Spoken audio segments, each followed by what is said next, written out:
Representante Luz Pastrana, representante Luis Miguel López, muchas gracias por generar este importante espacio para la discusión de una de las reformas más trascendentales que se pueden estar aprobando o debatiendo en este momento en el país.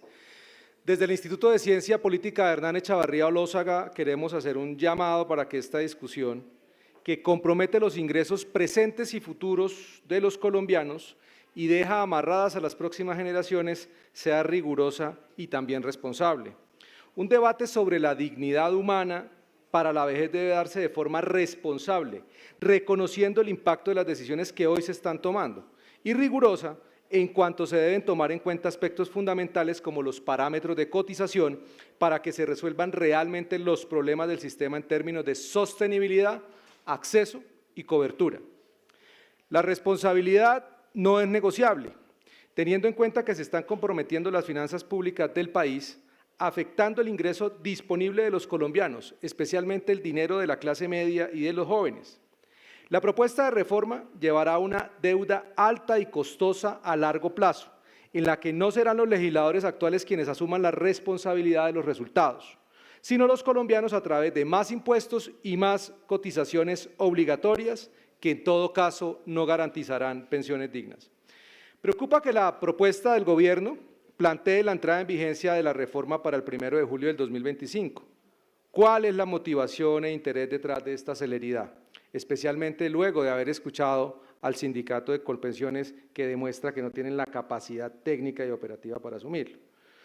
Si realmente se busca mejorar el sistema pensional y no se trata de una medida cortoplacista con fines político-electorales de cara a las elecciones presidenciales del 2026, entonces la entrada en vigencia debería ser después de dichas elecciones. Además de los documentos de análisis y recomendaciones que desde el ICP hemos presentado al Congreso ya en reiteradas ocasiones, quiero insistir en 3 problemas que esperamos sean considerados en la plenaria de la Cámara. El primero, los problemas técnicos y administrativos. La capacidad de Colpensiones es un punto crítico. Actualmente maneja 6 millones de afiliados, pero con esta reforma tendrá que gestionar 24 millones y financieramente pasará de manejar 8,9 billones de pesos anuales a 24 billones de pesos, lo que representa un desafío que está claro, como hoy nos lo han informado los propios funcionarios de esa entidad, no tiene la capacidad. Segundo, los problemas jurídicos. Según la Procuraduría, existen al menos 45 puntos sin reglamentación adecuada, lo que podría vulnerar los derechos de los afiliados y generar vacíos legales y operativos que dificulten una implementación efectiva y obstaculicen el funcionamiento del nuevo sistema. Tercero, los problemas de eficiencia y calidad. La eficiencia del sistema se vería comprometida si no se abordan adecuadamente los problemas técnicos y administrativos. Colpensiones reconoce 10.000 pensiones al mes y a un porcentaje importante de los solicitantes, la entidad no les cumple los términos de ley. Con el aumento de esta carga que vendría con esta reforma, los términos de respuesta podrían empeorar aún más, lo que aumentará, por supuesto, también la litigiosidad. Por otra parte, frente a la pregunta que hacía la representante Luz Pastrana respecto al que el fondo lo administre el Banco de la República, y sé que en el auditorio también hay quienes comparten esta idea porque la consideran un mal menor, déjenme decirles que desde el Instituto hemos advertido los enormes riesgos que tiene permitir que el Banco de la República administre el Fondo de Ahorro del Pilar Contributivo. Es un asunto que genera enorme preocupación porque la creación de ese fondo podría incidir negativamente en la política monetaria y no asegurar la capitalización ni la propiedad de los ahorros de los colombianos. Preocupa la posible pérdida de independencia del Banco de la República y la creación de falsas expectativas sobre el retorno de los ahorros. Dado que el presidente tendría incidencia en la elección de los miembros del comité propuesto, esto debería encender todas las alarmas frente a los evidentes riesgos de politización de esa instancia. Además, al involucrarse en la administración de pensiones, el banco podría desviarse de su objetivo de mantener la estabilidad monetaria, lo que genera riesgos respecto a la inflación y la volatilidad económica. Esto también podría aumentar la deuda y el déficit fiscal, con riesgos de políticas inflacionarias y depreciación del peso. Las inversiones del fondo, influenciadas por intereses gubernamentales, podrían poner en riesgo los ahorros de los pensionados y limitar la diversificación y retorno de los portafolios. No podemos retroceder en la autonomía que ha ganado el Banco de la República, debe mantenerse como autoridad monetaria. Con funciones de fondo pensional se desconfigura y retrocede su accionar, pone en riesgo la estabilidad macroeconómica del país. Mantener esa estabilidad de la moneda es incompatible con garantizar la rentabilidad de un fondo y menos la suficiencia de recursos de un sistema pensional que ya es de por sí insostenible. Las instituciones y la sociedad civil hemos expresado nuestras preocupaciones y advertencias, y pues me queda muy mal después del que el representante del Comité Autónomo de la Regla Fiscal ha expresado, pero tengo que hacer énfasis en lo que él nos ha dicho, que es muy importante y no puede pasar inadvertido en esta audiencia ni en el debate en la Cámara.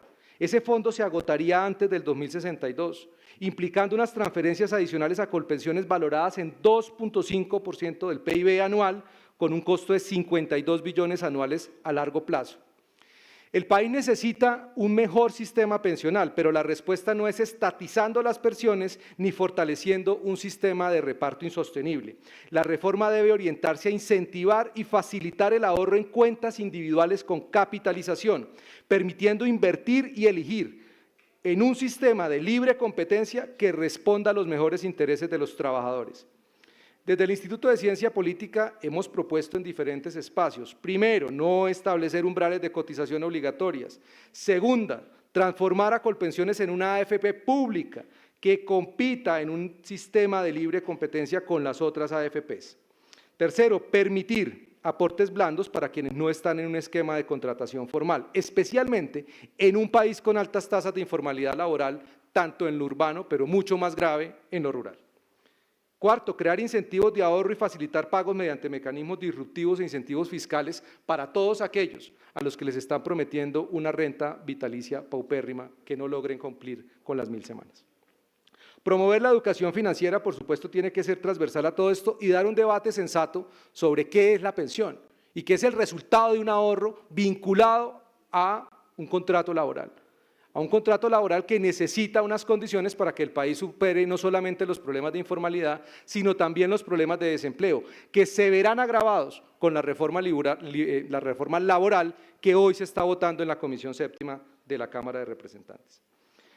Además, es indispensable que se revisen los regímenes especiales, ya lo han mencionado, estos seguirán ejerciendo una presión fiscal que según la Contraloría puede llegar a equivaler al 39,3% del presupuesto.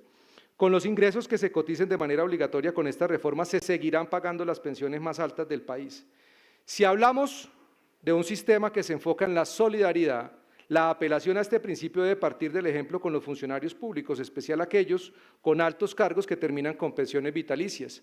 Esta semana, representantes en América Latina, un presidente ha renunciado a su jubilación, dando un claro ejemplo de que no es con la plata de los trabajadores con las que se les pagan las pensiones a los altos funcionarios públicos. Qué buen ejemplo sería ser coherentes en materia de solidaridad, renunciando a que el Estado le pague a los expresidentes pensiones vitalicias. La premura por aprobar la reforma pensional no puede responder a motivaciones e intereses político-electorales. La centralización de la administración de pensiones en Colpensiones podría servir como botín para acuerdos clientelistas, lo cual genera preocupación. Por último, la responsabilidad de los representantes a la Cámara con el país debe llevarnos a una reforma pensional sustentada en criterios técnicos y en garantizar la sostenibilidad del sistema, su cobertura y acceso, entendiendo además que la reforma laboral tendrá una gran incidencia en lo que va a pasar con el futuro pensional de los colombianos. Muchas gracias, señores representantes.